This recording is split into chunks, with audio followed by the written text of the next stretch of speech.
What's up, guys? Welcome back to Jimmy Talk. So I wanted to get into a topic that is rarely talked about, but it is literally the backbone of our nation. That is the U.S. electrical grid. I don't think this topic gets enough recognition, unfortunately. Our grid system is a serious issue that doesn't receive as much attention as it should. And it's kind of crazy because the electrical grid is a system that keeps our homes lit, our factories going, and power our national defense centers. But let's break down how it works. Examples of power grids breaking down, how destructive it can be, how it works, attacks on our grid system by foreign and domestic adversaries, and, at the end, because I don't just like to bitch, a solid plan to fix this. Before we get into it, though, don't forget to smash the like button, subscribe if you haven't, leave a comment on the video, let me know what you think of it afterwards, and follow me on Twitter and Rumble. Links in the description below. Alright, so what is the grid and how does it work? We'll go over it real quick. So think of it like this. It's a massive web of wires and stations that are divvied up into three main areas in the United States. You've got the Eastern Connection, which covers most everything east of the Rockies. Then there's the Western Interconnection, which is west of the Rockies. Then you have the Texas Interconnection, which sounds like exactly what it is. It runs its own setup, and it's pretty much isolated from the other two, and it runs on its own. So these interconnections all run together, but to put it into something that makes more sense, because I'm not an electrician and chances are you are neither. And if you are, then that's great. But let's just think of it this way. It's like a heart, and imagine the heart beats at 60 beats per second. The grid is like a shared heartbeat that keeps everything steady, but the difference here is that they are not truly connected to each other like the body is. So when a big storm hits New England, it can mess up power all the way to the Midwest, because the Eastern Interconnection powers all the way to over there, while Texas and the West would remain unaffected. Now, moving on from the setup and the map of the grid and onto what it actually does. To sum it all up, the grid has three jobs. First is making power, the second is moving the power, and three is handing the power out to wherever it needs to go. So first, as I said, making the power. Basically, that's where power plants make electricity by using fuel like natural gas, coal, nuclear, and renewable energy like solar panels and wind turbines. Now, next, moving on to moving the power. So most likely you have seen power lines in your life, like the wires that birds sit on. But yeah, this is how the electricity is actually transmitted. These are called high voltage lines, and they ship the electricity hundreds of miles from the electric plant to substations that are localized to that area, wherever that may be.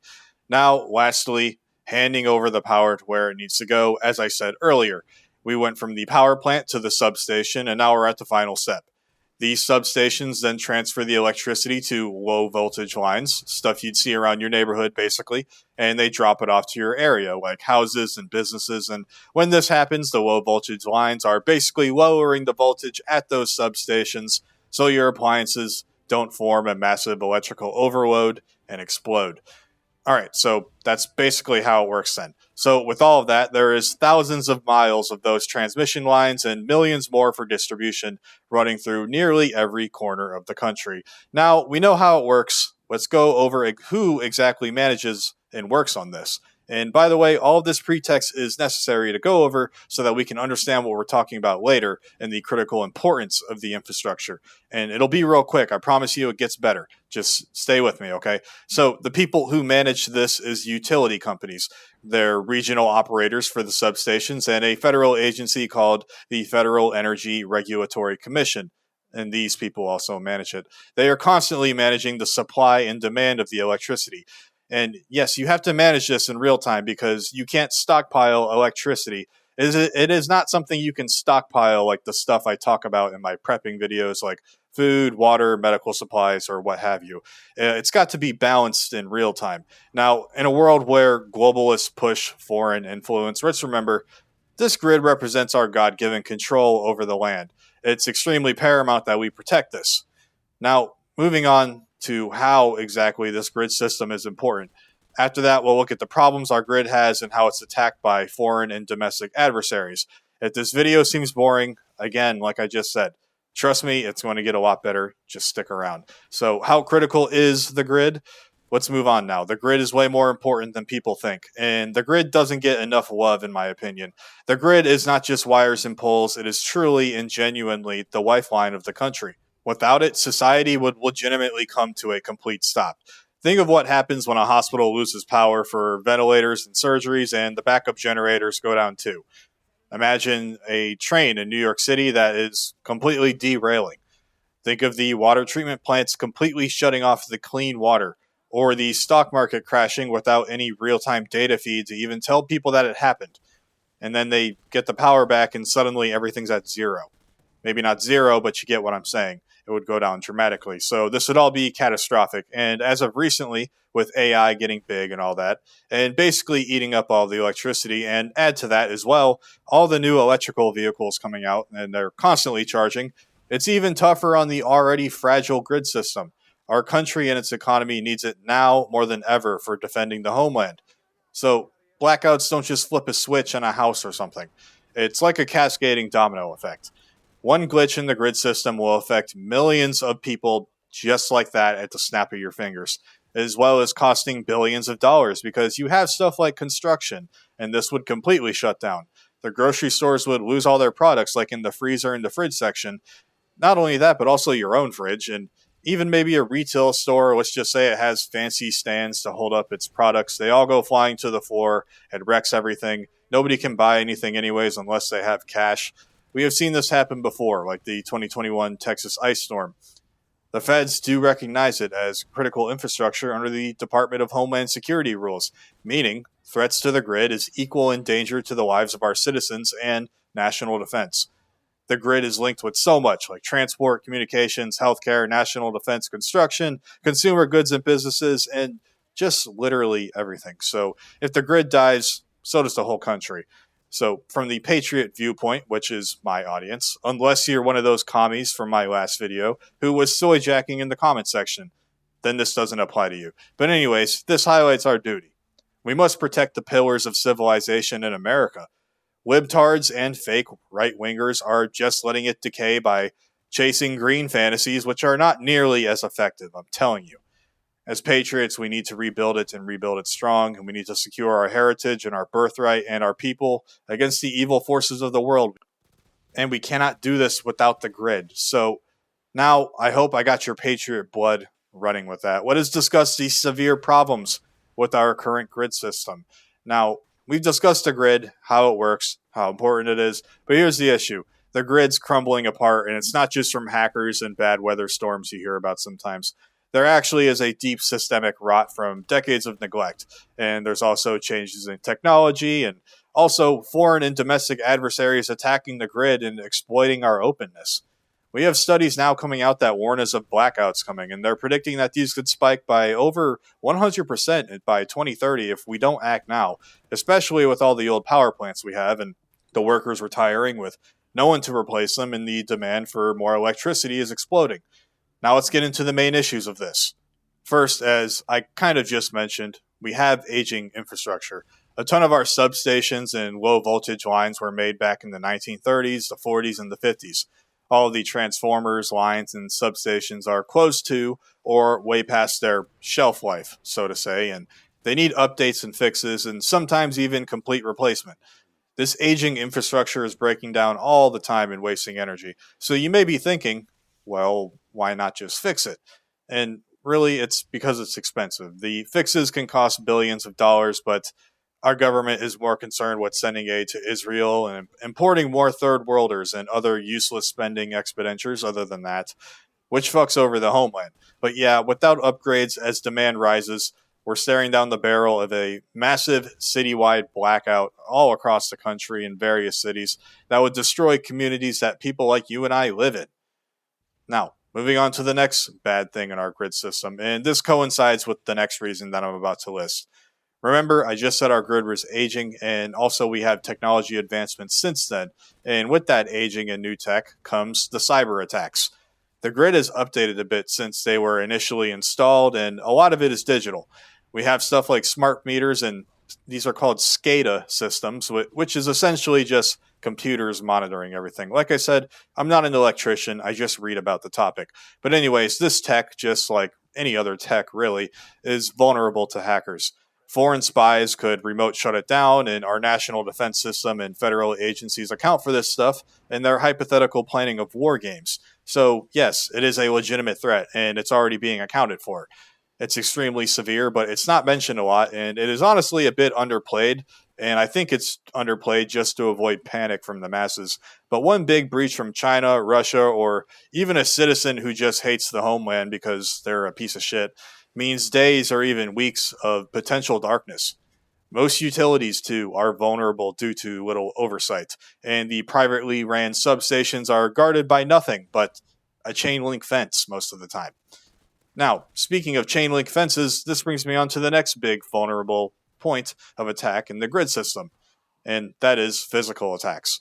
This was a trending topic vaguely around 2022 and 2023, which of course died down in public discourse for the next big trending topic, but I digress. We had 175 substation shootings in 2023 alone, and half the time we didn't even know who did it. We could have been extremists or foreign adversaries. It really doesn't matter who it was, they were destroying it. And they were targeting electrical infrastructure. Again, this has big damage. The media probably got their orders from the feds to just blame the weather, but the physical attacks are just under discussed and downplayed.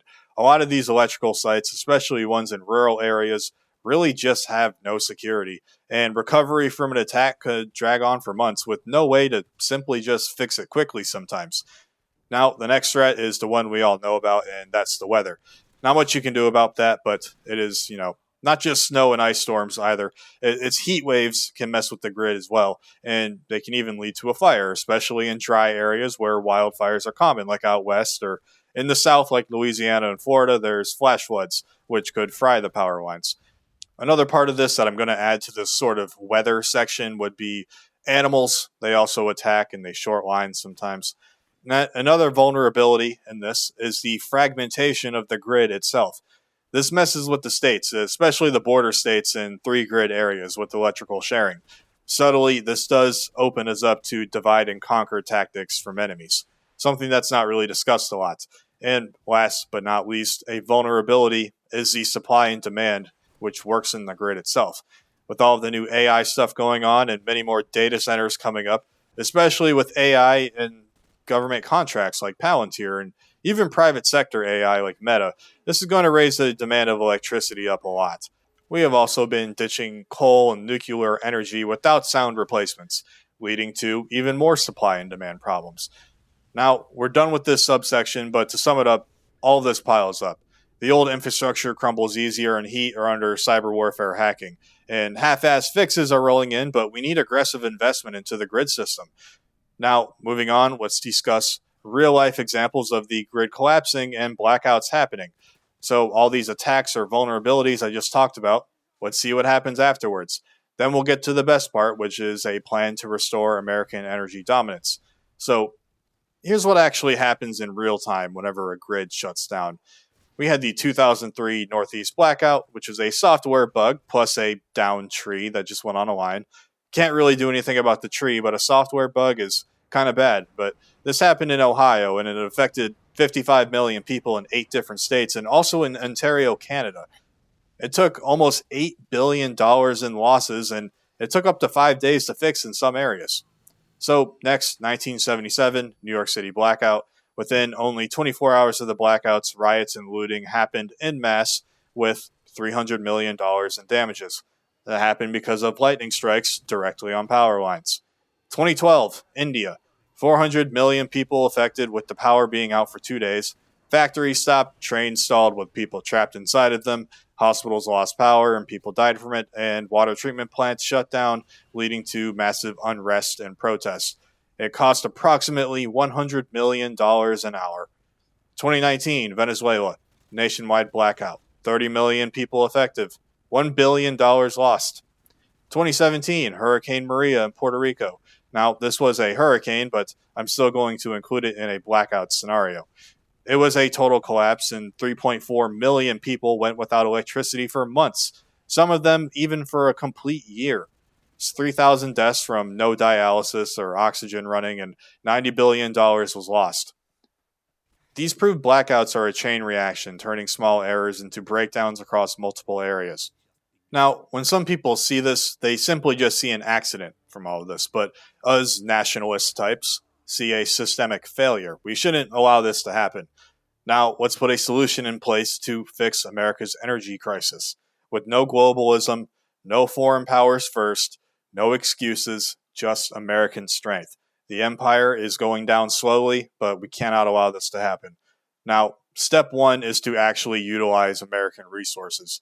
We need to get back on coal, gas, and nuclear energy. It needs to be used more. We need to reopen the hundreds of shut down coal mines that were once all over Appalachia, giving us not only a boost to our energy sector, but also jobs right back to the Americans. Build more nuclear reactors. The amount we have now is just not enough. We should cut off dependence on foreign fuel, like from OPEC, so we aren't at the beck and whim of foreign nations who don't actually care about us and share nothing in common with us. Wyoming is rich in uranium, and we need more of it. I think we also should increase the fracking going on in our oil rich states like North Dakota, where output has slowly declined over time due to regulations and the government. Not only do we get more energy from this, but we also give hardworking Americans jobs in the energy sector, which are pretty much recession proof. America should power America. Next, we simply just need more power lines. A lot of our steel, which is used to build these, is outsourced to foreign countries, especially China. We're giving money to our adversaries who'd wish nothing more than to see our country crash and burn. We need more steel factories here in America. Every new transmission tower for our precious grid system should be 100% US steel. I know, crazy concept. But anyways, Pittsburgh, Pennsylvania, tons of steel plants there that were all closed down. Gary, Indiana, Birmingham, Alabama. These were all cities that had massive steel mills, and those are just three. There was many more than that. And we should reopen those, and these plants should be working 3 rotating shifts. And with that, every line worker is an American citizen or a veteran. No H-1Bs or foreigners. Now, next, I think our grid needs to be connected more so that the grid isn't fragmented and weak. We have one nation, so it should be one grid. Do what China does and build east to west superhighways of power from New York, the finance capital of the country, the Midwest farming plains, the Texas gas, through the Rockies and the American West to California's tech centers. This should all be connected a bit. Now, next, we need to kick China out of our grid. We have too much reliance on foreign countries who are not our friends. That is embedded with our critical infrastructure, and I honestly can't believe it. That doesn't mean to say that we need to be isolationist and not allow other countries to do trade deals, but I am saying we are too reliant on people that hate us. So, what a stupid move this is, and it can be used against us. The smart move would be to ban Chinese transformers and then their inverters and their SCADA computer coding. You need to seize and scrap every Chinese electric and data hoarding Huawei, I don't even care to say that correctly, maybe I did, or these ZTE boxes in our substations. All this Chinese tech, it needs to go. I can't believe this is even happening. We should use a US only company for this kind of stuff, not China stuff. If it isn't made in the USA, it doesn't plug in here. Simple as that. Now, next, I think the grid is essential to the homeland, obviously, and we've already seen people shooting at substations just to destroy them. You need to harden it like a military base. This should end now. The smart move would be to add armed guards at every significant substation of importance.